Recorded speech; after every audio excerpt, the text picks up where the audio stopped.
ओम गण श्री महागणेशाय नमः। राधे राधे दोस्तों, कैसे हैं आप सब।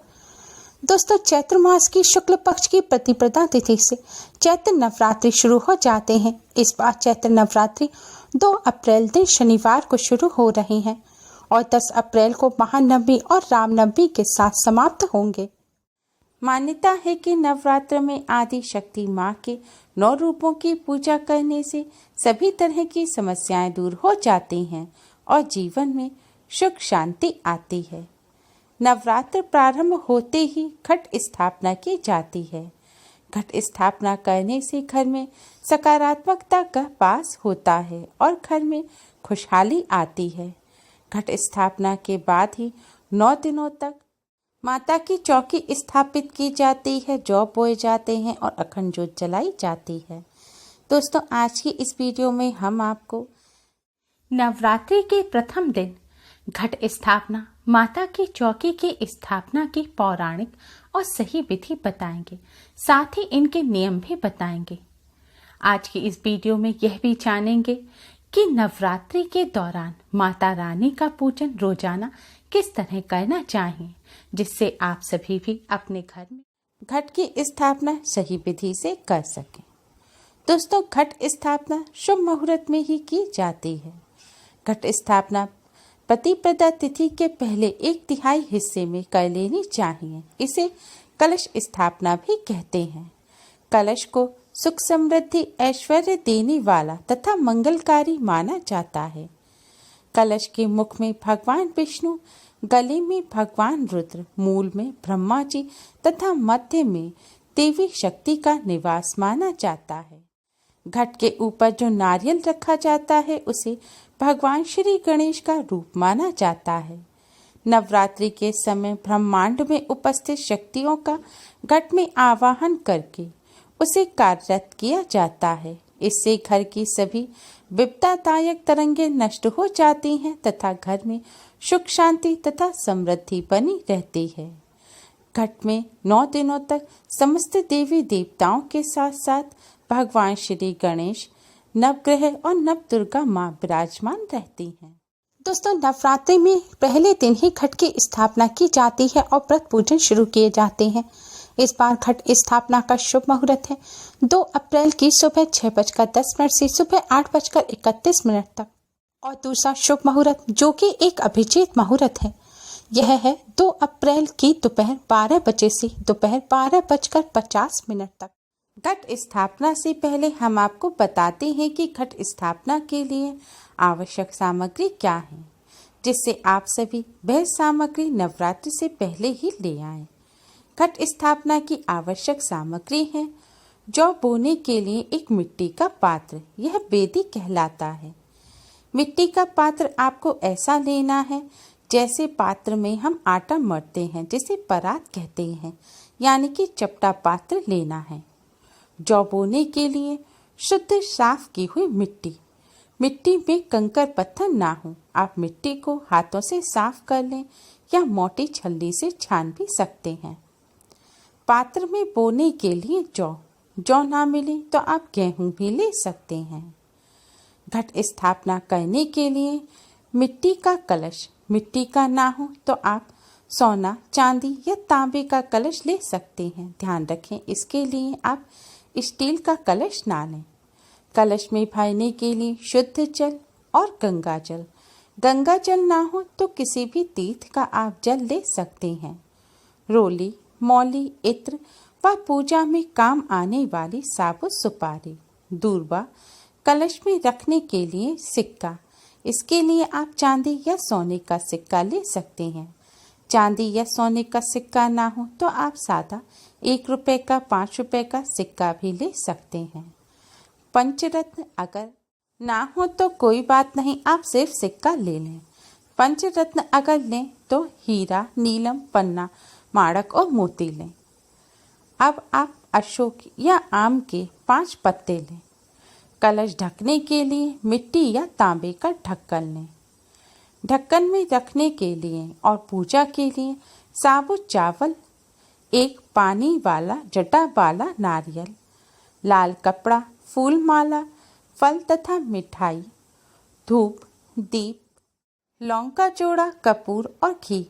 माता रानी के श्रृंगार के लिए लाल चुनरी, चूड़ी, बिछिया, इत्र, सिंदूर, महावर, मेहंदी, काजल, चोटी, गले के लिए माला या मंगलसूत्र, पायल, नेल पॉलिश, लिपस्टिक, चोटी में लगाने वाला रिबन या रबड़, कान की बाली, लाल चुनरी या साड़ी। आप अपनी इच्छा के अनुसार माता रानी को अर्पित करने के लिए 16 श्रृंगार की सामग्री ला सकते हैं। साबुत हल्दी की गांठ, लकड़ी का पट्टा यानी कि चौकी। दोस्तों, सामग्री के बाद आइए अब जानते हैं कि घट स्थापना, माता रानी की चौकी की स्थापना और ज्वारे बोने की सही और पौराणिक विधि क्या है। चौकी की स्थापना। घट स्थापना के लिए आप नवरात्र के पहले दिन सुबह जल्दी उठकर स्नान करके स्वच्छ वस्त्र धारण करें। अब अपने मंदिर के पास उत्तर पूर्व दिशा को साफ करें और वहां गंगा जल का छिड़काव करें। अब एक चौकी रखें। चौकी के ऊपर आप लाल रंग का साफ कपड़ा बिछाएं। अब माता रानी की प्रतिमा को स्नान कराएं और स्वच्छ और नए वस्त्र पहनाएं और एक लाल रंग की चुनरी उड़ाएं और चौकी पर स्थापित करें। अगर माता रानी की प्रतिमा ना हो तो तस्वीर को साफ कपड़े से पोंछकर लाल चुनरी उड़ाकर आप चौकी पर स्थापित करें। अब आप साबुत चावलों में सूखी हल्दी मिलाकर उन्हें पीले रंग का कर लें। इसके बाद जौ बोने के पात्र को पानी से धोकर साफ कर लें। फिर कुमकुम से आप जौ बोने के पात्र पर स्वास्तिक का चिन्ह बनाएं।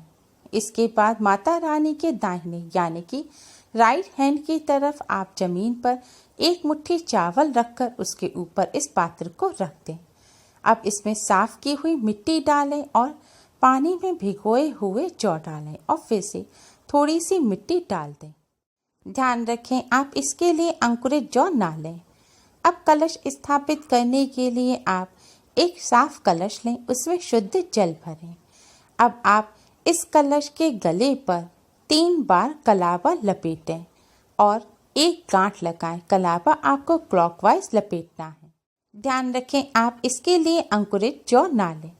कलश स्थापना के लिए आप एक कलश लें। कलश में शुद्ध जल भरें और जल में थोड़ा सा गंगा जल डालें। अब कलश के गले पर आप 3 बार मौली लपेटें और एक गांठ लगाएं। इसके बाद कलश पर 2 तरफ स्वास्तिक के चिन्ह बनाएं और स्वास्तिक के चिन्ह के दोनों तरफ आप एक एक त्रिशूल का चिन्ह बनाएं। स्वास्तिक और त्रिशूल का चिन्ह आपको रोली से बनाना है। इसके बाद माता रानी के लेफ्ट हैंड यानी कि बाएं हाथ की तरफ चौकी पर आप हल्दी से पीले किए हुए चावलों से एक अष्टदल कमल बनाएं। कमल के बीचों बीच आप इस कलश को स्थापित करें। इसके बाद कलश में आप सामग्री डालें। सभी सामग्रियों को पहले पानी से अच्छी तरह धोकर साफ कर लें और उनके ऊपर गंगा जल का छिड़काव करें। फिर सभी सामग्री जैसे दूर्बा, साबुत सुपारी, सिक्का, साबुत हल्दी की गांठ, पंचरत्न आप कलश में डाल दें। फिर थोड़े से चावल, एक चुटकी हल्दी और इत्र डालें। इसके बाद आप आम या अशोक के 5 पत्तों को पानी से धोकर साफ कर लें। अब इन पत्तों को आप कलश में रख दें। आपको पत्ते कलश में इस तरह रखने हैं कि पत्तों की डंडी कलश के अंदर पानी में डूबी रहे और पत्ते बाहर की तरफ रहें।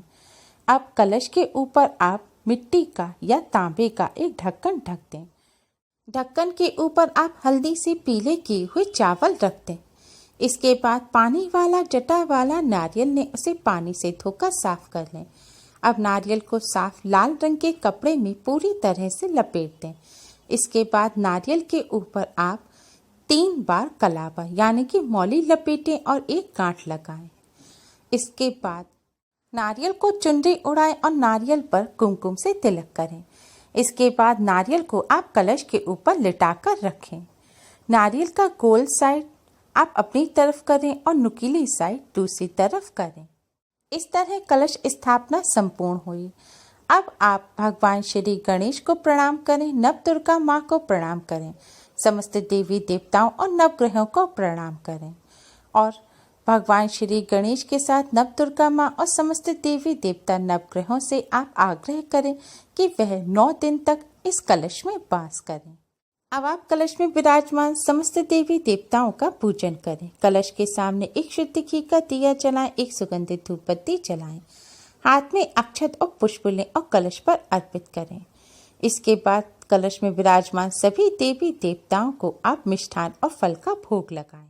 फिर आप माता रानी का पूजन करें। माता रानी के सामने एक अलग से शुद्ध घी का दिया जलाएं और एक सुगंधित धूप बत्ती जलाएं। माता रानी को भी पुष्प और अक्षत अर्पित करें और फल और मिष्ठान का भोग लगाएं। इसके बाद समस्त श्रृंगार की सामग्री को आप एक थाल में रख दें और कलश के सामने रखकर माता रानी को श्रृंगार की सामग्री अर्पित करें। अब आप एक गाय के गोबर के उपले का टुकड़ा लें, उसे गैस पर रखकर सुलगा लें। अब इसे हवन कुंड या किसी प्लेट में रखें। इसके ऊपर अब शुद्ध घी डालें और थोड़ा सा कपूर रखें। अब आप नवरात्र में अगर 9 दिन के व्रत रख रहे हैं या जोड़े में व्रत रख रहे हैं, उनका संकल्प लें। 9 दिन के व्रत रख रहे हैं तो 9 लौंग के जोड़े लें। अगर जोड़े में व्रत रख रहे हैं तो 2 लौंग के जोड़े लें। और आप व्रत नहीं रख रहे, केवल पूजन कर रहे हैं, तो आप 1 लौंग का जोड़ा लें। ध्यान रखें, आपको फूल वाली साबुत लौंग लेनी है। अब आप कपूर को जलाएं, लौंग को आप घी में भिगोएं। माता रानी के मंत्र का जाप करते हुए आप लौंग को कपूर पर चढ़ा दें। आप जितने भी जोड़े आपको चढ़ाने हैं वह सभी जोड़े चढ़ा दें। इसके बाद आप हवन सामग्री चढ़ाएं और उपले पर कुमकुम से तिलक करें। फिर हवन कुंड के चारों तरफ जल छिड़कें। फिर भगवान श्री गणेश को प्रणाम करें। भगवान श्री गणेश की आरती करें। फिर यथाशक्ति माता रानी की आरती करें। दुर्गा सप्तशती का, दुर्गा चालीसा का, दुर्गा स्तोत्र का पाठ करें। माता दुर्गा की आरती करें। दोस्तों, इस तरह कलश स्थापना, चौकी स्थापना की विधि संपूर्ण हुई। दोस्तों, कलश स्थापना के साथ साथ कुछ नियमों का पालन करना बेहद जरूरी है। तो आइए जानते हैं उन नियमों के बारे में। अगर आपने कलश की स्थापना की है तो आप 9 दिनों तक घर को खाली छोड़कर ना जाएं। घर का कोई ना कोई सदस्य घर में अवश्य ही रहने चाहिए। कलश और चौकी की स्थापना के बाद आप रोजाना दोनों समय, सुबह और संध्या काल के समय, सबसे पहले कलश में स्थापित समस्त देवी देवताओं, नवदुर्गा माँ, भगवान श्री गणेश और नवग्रह का पूजन करें। पहले कलश के सामने आप दिया जलाएं और भोग लगाएं। इसके बाद माता रानी के सामने दिया जलाएं और भोग लगाएं और माता रानी का पूजन करें। आपने अगर कलश स्थापना की है और आपने व्रत नहीं भी रखे हैं, तब भी आप 9 दिनों तक मांसाहार का या प्याज लहसुन का सेवन ना करें और ब्रह्मचर्य का पालन करें। अगर आप अखंड ज्योत जलाना चाहते हैं तो कलश स्थापना के साथ ही अखंड ज्योत जलाएं और अखंड ज्योत को आप माता रानी के बाएं हाथ की तरफ यानी कि कलश की तरफ रखें। 9 दिनों तक माता रानी के श्रृंगार की सामग्री आप घट के पास ही रखी रहने दें। 9 दिनों तक आप घट को खोलकर ना देखें। और माता रानी की पूजा करते समय आप चमड़े की बेल्ट या पर्स वगैरह कुछ भी अपने पास ना रखें। स्वच्छता और पवित्रता का विशेष ध्यान रखें और ज्वारों में थोड़ा थोड़ा रोज पानी डालते रहें। नवरात्र में इस विधि से घट स्थापना और चौकी की स्थापना, हवन करने से, ज्वारे बोने से, माता रानी की कृपा से नवरात्र में किए गए व्रत और पूजन का पूर्ण फल प्राप्त होता है। माता रानी की कृपा से जीवन के समस्त कष्ट दूर होते हैं और घर में सुख, समृद्धि और शांति का वास रहता है। उम्मीद है आपको हमारी ये वीडियो पसंद आई होगी। प्लीज़ लाइक करें। हमारी इस वीडियो को अपने फ्रेंड्स और रिश्तेदारों में ज़्यादा से ज़्यादा शेयर करें, जिससे वह भी इसका लाभ उठा सकें। हमारी और भी वीडियोस के लिए हमारे चैनल को सब्सक्राइब करना ना भूलें। Thanks for watching. Radhe Radhe. जय माता दी।